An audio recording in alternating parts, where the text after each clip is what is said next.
Coucou les petites étoiles, j'espère que vous allez bien. Je vous retrouve aujourd'hui pour un Il était un livre. Nous allons commencer avec L'Engrange-Temps, tome 2, écrit par Nell Pfeffer et édité chez Hachette Roman. Puis nous parlerons de Ma maison en fleurs. Je vous affiche une photo par ici puisque je n'ai plus le livre avec moi, écrit par Pauline Bilissari. Et je ne sais plus le nom de la maison d'édition, mais je crois que c'est Michel Lafon. Quelque chose comme ça. Ensuite nous parlerons d'un graphique avec Marshmallow et Jordan, écrit par Alena Cho et édité encore une fois chez Hachette Roman Graphique. Puis nous parlerons de Ici et seulement ici, encore une fois je vous affiche la photo ici puisque je l'ai écouté en audio et donc je ne l'ai pas en papier, écrit par Christelle Dabos et édité chez Gallimard Jeunesse je crois. Puis nous parlerons de Chère Mamie, tu vas rire, écrit par Virginie Grimaldi et édité chez J'ai lu. Et enfin nous terminerons avec un roman inspiré de la série Stranger Things avec Héros et Monstres, qui est donc un roman dont vous êtes le héros. Commençons sans plus tarder avec mon coup de cœur de cette vidéo, à savoir L'Engrange-Temps, le deuxième tome que je viens de vous présenter. Dans cette histoire on suit Sophie, une jeune fille qui est horlogère, qui a donc pris la place de son père quand il est décédé, et elle remonte les horloges du château dans le royaume de Gréenne. Et toute une aventure va se passer avec ces fameuses horloges, puisqu'un jour un des princes va venir le voir et lui dit « Répare-moi cette montre à gousset », et en fait c'est un engrange-temps, et ils vont donc voyager dans le passé. Le tome 1 avait déjà été un coup de cœur, donc sans surprise le tome 2 l'a été tout autant. Celui-ci est limite encore mieux, mais il est quand même très différent puisque le tome 1 on était plutôt sur de la jeunesse, au début jeune adulte, et là pour le coup je trouve qu'on entre vraiment dans le jeune adulte. Dans le tome 1 on est plutôt sur de la cozy fantasy et là on entre vraiment dans la cozy mystery fantasy. Enfin bref, j'ai adoré ce point de vue là. On va donc avoir une petite enquête, enfin bref c'était trop bien. Sophie a une telle évolution, je m'y attendais tellement pas que ce soit aussi flagrant, aussi beau, aussi fort, et franchement elle m'a impressionnée. C'était extrêmement bien fait de la part de l'autrice. Faut quand même savoir qu'il y a quand même une petite ellipse entre le tome 1 et le tome 2, je crois que c'est 6 mois, quelque chose comme ça, et honnêtement je trouve ça très bien d'avoir fait ça comme ça parce que ça permet d'introduire correctement le récit, et encore une fois la plume de Nell Pfeffer est absolument divine. Et bref, je sais pas quoi vous dire plus mis à part que j'ai encore une fois aimé l'univers, aimé les personnages. Dimitri, oh là là, j'aime toujours autant Dimitri et Farandole, enfin vraiment ces petits personnages, mais ma passion. On en rencontre d'autres que je peux pas vous dire à l'heure actuelle, sinon ça serait vraiment du spoil et ce serait trop dommage, que j'ai beaucoup aimé. J'ai été hyper étonnée par plein d'événements, je me suis laissée surprendre à plusieurs moments. Enfin, c'était un petit peu sombre, mais en même temps, pas trop. C'était le juste milieu et j'ai juste adoré. Et si jamais vous avez lu le 1 à sa sortie et vous vous souvenez plus trop de ce qui se passait, eh bien sachez qu'il y a un précédemment dans le roman. Donc ça c'est plutôt chouette pour les petites têtes de Lénote qui ne se rappellent pas. Je fais tomber le marque-page, pardon. Qui ne se rappellent pas donc l'histoire du premier. Là il y a un récap, donc ça c'est trop cool. En fait ça ne peut que vous aider à vous inciter à aller l'acheter je pense. Très sincèrement je vous recommande la 1000% cette saga. Et si vous avez aimé La Passeuse de mots, franchement je trouve qu'il y a une petite vibes entre 3 romans, donc celui-ci, La Passeuse de mots et La Tisseuse de Mélodie que je suis en train de lire. Je sais pas, il y a un truc entre ces 3 là, il y a vraiment cette petite vibes que j'aime énormément. Donc je pense que si vous en aimez un, vous aimerez les autres. Bon du coup je viens de ramasser ce qui était tombé et je voulais vous le montrer parce qu'en fait c'est la carte de l'univers qui est comme ça, que j'ai eu quand je l'ai vue à la dédicace au mois de mai, quelque chose comme ça, quand j'ai été à Versailles. Et donc on voit Varenne, Graenne et Fréenne et Talonnier aussi. Enfin vraiment elle est trop chou, ça rend pas trop à la caméra mais en vrai elle est très très jolie. Donc voilà. Passons à une autre très belle lecture, à savoir Ma maison en fleurs. Je vous affiche encore une fois une photo sur l'écran puisque je l'ai lu. Puisque je l'ai emprunté à ma copine Solène et je pense très fortement l'acheter au salon du livre et de la presse jeunesse si l'autrice est là, donc en dédicace. Sinon je pense pas l'acheter à ce moment là, mais je le trouve absolument pas en librairie chez moi. Allez savoir pourquoi, il est indisponible, enfin on peut le commander. Je suis pas trop fan, j'aime bien que ce soit sur le moment envoyé. S'il est pas là, bon tant pis, je verrai plus tard. Mais je me dis qu'à Montreuil, ça peut être l'occasion de l'acheter, potentiellement le faire dédicacer et pouvoir parler avec l'autrice, puisque c'est un recueil de poésie où elle va parler de dépression, de santé mentale, d'angoisse, enfin bref, ce genre de choses en fait qui touchent à la santé mentale. Et c'était tellement beau, c'était tellement bien décrit, tellement poétique. J'ai vraiment adoré, puis les petits dessins, etc. Non franchement j'en ai un très bon souvenir et j'aimerais beaucoup le racheter pour pouvoir le relire après. Parce que là, je l'ai lu d'un coup, mais je pense que j'aimerais le relire un peu plus posément avec quelques parties par jour par exemple. Mais après c'est hyper addictif et j'ai pas fait exprès de le lire d'une traite, hein. Pour le coup je l'ai commencé et pouf c'était fini, j'ai pas compris. Donc voilà, c'est plutôt positif en soi et il a une très très belle note. Je crois que je lui ai mis 5 étoiles sur 5 tellement j'ai apprécié, tellement c'était bouleversant et touchant. Je peux pas vous faire de résumé plus gros que ça en fait, ni d'avis plus constructif parce qu'en fait c'était juste à lire, très dur mais en même temps magnifique et je vous le recommande chaudement. Ensuite on va parler de Marshmallow et Jordan, le petit roman graphique que je vous ai présenté dans plusieurs de mes dernières vidéos. Il a fait partie du 7 jours 7 livres parce que je l'ai lu à ce moment-là. Je vous en ai aussi un petit peu reparlé dans les JO littéraires qui est sorti dimanche dernier. Si je dis pas de bêtises, je sais pas quelle journée, c'est terrible, mais je vous en ai parlé pour la catégorie water polo et un petit peu basket aussi, puisque nous allons suivre une jeune fille qui s'appelle Jordan et qui a toujours été passionnée et même très forte dans le milieu du sport, donc en basketball, sauf qu'un jour elle a eu un terrible accident, ce qui lui a fait perdre l'usage de ses jambes et donc elle ne peut plus pratiquer le basket comme elle le faisait avant. C'est très handicapant pour elle, enfin du coup d'être sur le banc de touche, bah c'est pas hyper intéressant, surtout quand t'avais vraiment un avenir brillant dans le milieu du sport. Et un jour quand elle rentrait à l'école, elle est tombée sur un petit éléphanteau tout blanc, qui est donc juste ici, qui s'appelle Marshmallow, qui est trop mignon. Et petit à petit, elle va évoluer vers d'autres sports, bah, je vous en parle ici, le water polo. Et grâce à ce petit éléphanteau, elle va commencer à reprendre goût à la vie et revoir le monde comme il était plus ou moins avant, on va dire. Tout du moins, elle va enfin recroire en elle et croire en ses rêves. Voici du coup quelques petits dessins, si je peux vous montrer les planches, pour vous donner envie de le découvrir. Qu'il est beau, qu'il est beau.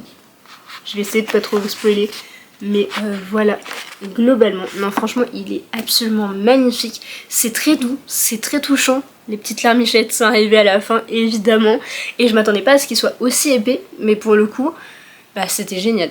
J'étais très contente qu'il soit aussi épais, ça change un petit peu, parce que quand c'est trop court, bah ça passe très vite. Mais là j'étais vraiment comme dans un petit cocon tout doux, tout douillet avec justement le petit éléphanteau et c'était trop chou.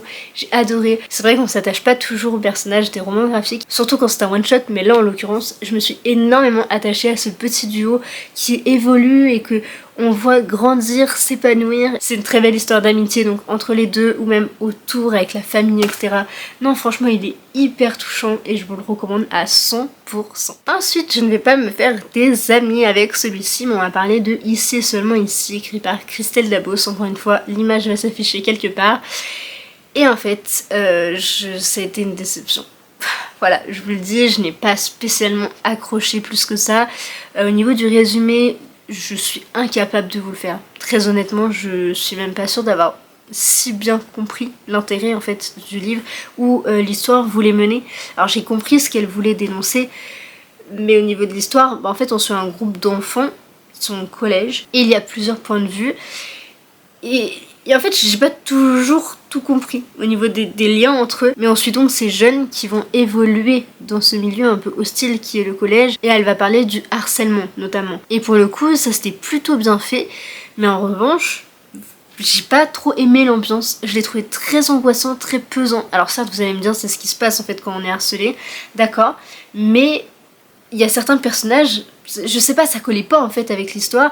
J'ai pas compris l'engouement autour de ce livre, pourquoi c'était un ovni. Je suis peut-être passée à côté, hein, et très honnêtement c'est possible. Mais honnêtement j'ai pas été plus sensible que ça. J'aurais aimé que ce soit abordé aussi violemment, mais avec plus de douceur pour certains passages. Mais en fait c'est hyper contradictoire ce que je ressens à propos de ce livre, c'est que oui j'aimerais que ce soit un peu plus doux, mais en même temps ça montre la brutalité du harcèlement et donc pour ça c'est extrêmement bien fait, mais je sais pas, il y a quelque chose que j'ai pas trop accroché, j'ai pas réussi à comprendre réellement l'intérêt. Voilà, je sais pas, j'ai pas trop compris. La fin par contre est plutôt cool parce que ça s'arrête un peu comme ça et du coup ça c'est vrai que j'aime bien ce genre de fin. Mais je sais pas, j'ai pas été trop sensible à ce roman et ouais, je sais pas, je vais pas pouvoir épiloguer plus que ça parce que honnêtement je sais pas quoi vous dire, je sais pas pourquoi je vous en parle en fait.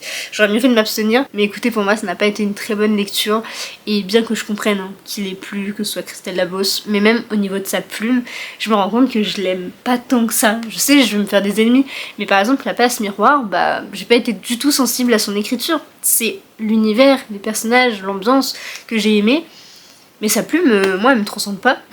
Voilà, je sais qu'elle écrit très bien mais voilà, moi je suis pas du tout sensible à ça.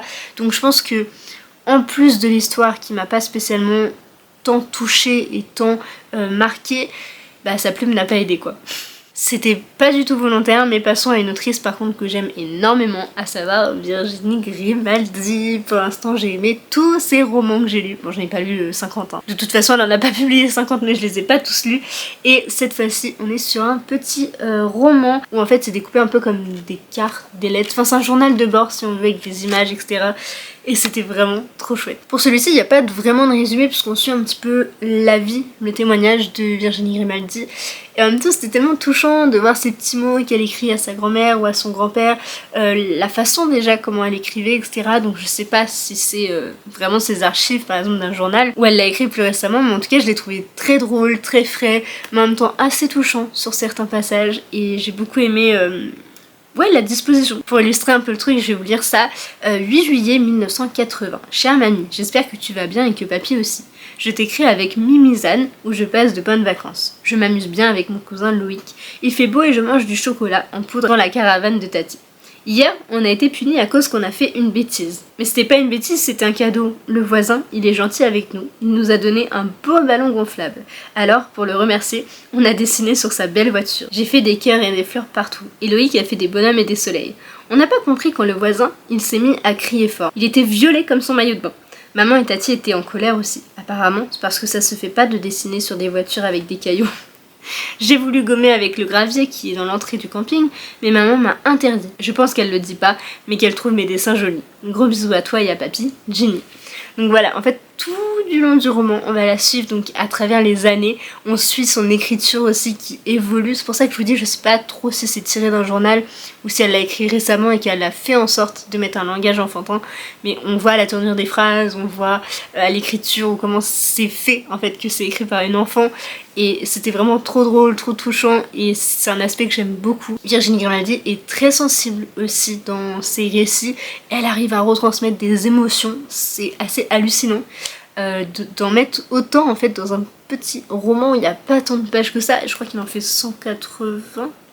Je vais vous dire ça parce que je vais dire des bêtises. 200 tout pile avec les remerciements. Donc c'est quand même fou de réussir à mettre autant d'intensité dans un récit comme ça avec si peu de texte. Pas comme je vous l'ai dit, donc j'ai vraiment trop aimé. En plus de ça, la couverture est quand même assez rigolote et on a les références quand on lit le livre, notamment avec l'araignée qui est là, avec la voiture, le cupcake, tout ça. Et pareil là avec le masque, le chien, etc. Enfin vraiment ça me fait trop rire ce genre de roman et je sais que je vais lire tous les autres romans de Virginie Grimaldi puisque là à l'heure actuelle sur... Oula, il y a tout ça. Je crois qu'il y a les poches et les grands formats. Mais là j'ai lu Le premier jour du reste de ma vie, qui est donc son premier, que j'ai beaucoup aimé. J'ai lu Il est grand temps de rallumer les étoiles, que j'ai aussi beaucoup aimé, c'était vraiment trop bien. J'ai lu Il nous restera ça et Ne dure que les moments doux mais plutôt sous forme de BD, donc ça s'appelle Les moments doux tout simplement.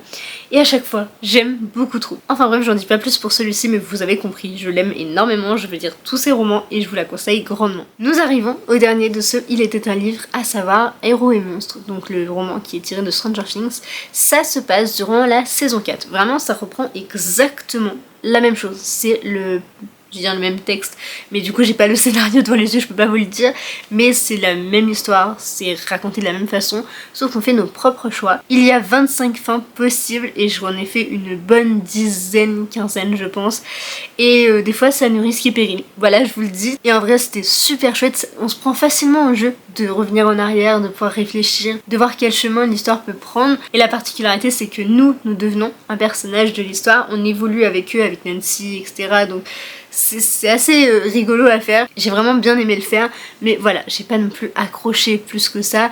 Après ça reste Stranger Things, donc évidemment que j'ai aimé et voilà, enfin l'univers, je suis hyper attachée tout ça, mais c'est pas le genre de livre vers lequel j'aurais spontanément été. Et en fait je m'attendais à une autre histoire, peut-être pas un préquel, mais une histoire un peu à côté si on veut, et en fait pas du tout, et c'est un peu ce qui m'a déçu, le fait qu'on retrace vraiment la saison 4. Mais en même temps, c'était bien fait, du coup je suis un peu partagée, je suis un peu mitigée, mais voilà globalement ce que j'en ai pensé. C'est donc tout pour ce petit Il était un livre, j'espère que ça vous aura plu. C'est vrai que j'ai pas énormément détaillé sur plusieurs romans, mais j'ai essayé de faire un peu plus court que d'habitude et j'espère que ça vous aura pas dérangé plus que nécessaire. Et sur ce, je vous fais plein de gros bisous et à très vite dans une prochaine vidéo. Bye!